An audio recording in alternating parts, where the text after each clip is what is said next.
first of all, congratulations. Thank you And ano po. feeling mo today ngayon na para na may endorsement ka ba, diba? Oh! Siyempre po, up until now, hindi pa rin po ako makapaniwala na I am with you, Face of Mangina South, of course. And super na-overwhelm ako.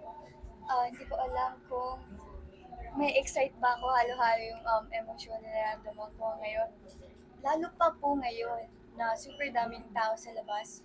Super excited ako mapakita na yung performance ko for them. Ikaw ba, personal favorite ka rin ba, Carol? Yes po actually, and share ko lang po, nung 13th birthday ko, actually sa Mang Inasal po ako nag-celebrate, yes. And siguro hindi po ako makapaniwala na ako po yung new endorser ng Mang Inasal, of course.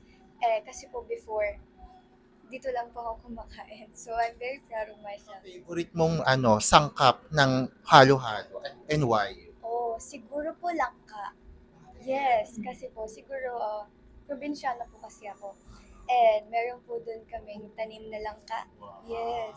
So every time po na may langka doon, talagang inaantay po talaga namin siyang mahinog bago po namin makain. Ito syempre malapit na ang summer, bagay na bagay ang halo-halo. Anong summer plans mo? Saan kayo magbabakasyon, etc.? Siguro po, madami po akong plan actually for summer. Sana po matuloy. Kaya saktong bagay na bagay po talaga yung extra creamy halo-halo for summer kasi super init talaga. So I'm very excited for summer. Na-overwhelmed ka, nasanay ka na. Actually po, unti-unti na po akong nasasanay. Kasi matagal na po simula nung lumabas ako ng Pinoy Big Brother House. And up until now, very overwhelming pa din yung mga suporta. Lalo-lalo na simula nung nilabas na I'm the new endorser of Mang Inasal. Parang 3 days straight or 2 days straight, number 1, na pinag-uusapan po ang Mang Inasal. So, buong social media. So, I'm very thankful po sa lahat ng sumusuporta sa akin and nagmamahal po sa akin. Ano mga projects mo ang Yung abangan sa akin. But for now, focus po ako sa family ko here at Mang Inasal. Ako may pagbibigyan ka na isang halo-halo. Sino naman ito? Syempre po ang aking RM. Dahil grabe po siyang, yes. Kasi grabe po siyang mag-work. Like, kahit kung ako po walang pahinga, wala din pong pahinga yung RM ko. Kahit saan ako magpunta na doon po yung RM ko. So, ibigay po siya sa RM. Si JM, di mo bibigyan ng halo-halo? Syempre, exempted na yun. Matik na. Matik na. Yes. But yeah. Uy, ang saya nung Dubai nyo. Parang nag-trending yung mga photos nyo. How's the experience with doing the Dubai gig? Actually, na-enjoy ko po yung Dubai. Although it's for work, parang hindi ko po naramdaman yung work dun sa Dubai. And now, I'm here at Mang Inasal na agad. So, I'm very, malayo na ako, pero malayo pa. Kasi yung spotlight, di ba? May dream ka pa ba?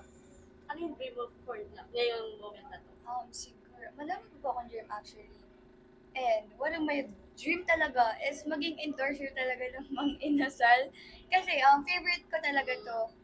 Kahit before pa, dito ako nag-celebrate. So, siguro madami pa po akong dream. And ito na po yung isa sa mga pangarap ng Inasal endorser. Last on my part, anong reaction mo? Lagi kayo nahanap online. Nasaan si Fiang? Hashtag nasaan si Fiang? Anong reaction mo doon? Okay. Siguro, happy po ako na hinahanap ako. Pero ngayon, nandito na po ako. I'm here at MOA na magpa-perform for Mang Inasal. So I hope, andito din kayo sa labas. any tips for Yes. housemates and if they invite you to go inside the house, papayag As ka ba? guest housemate. Yes po, papayag po ako as guest housemate. And my tips for them, siguro, wag silang matakot na ipakita kung ano yun sila. Kasi doon ka mamahalin ng tao. Yeah.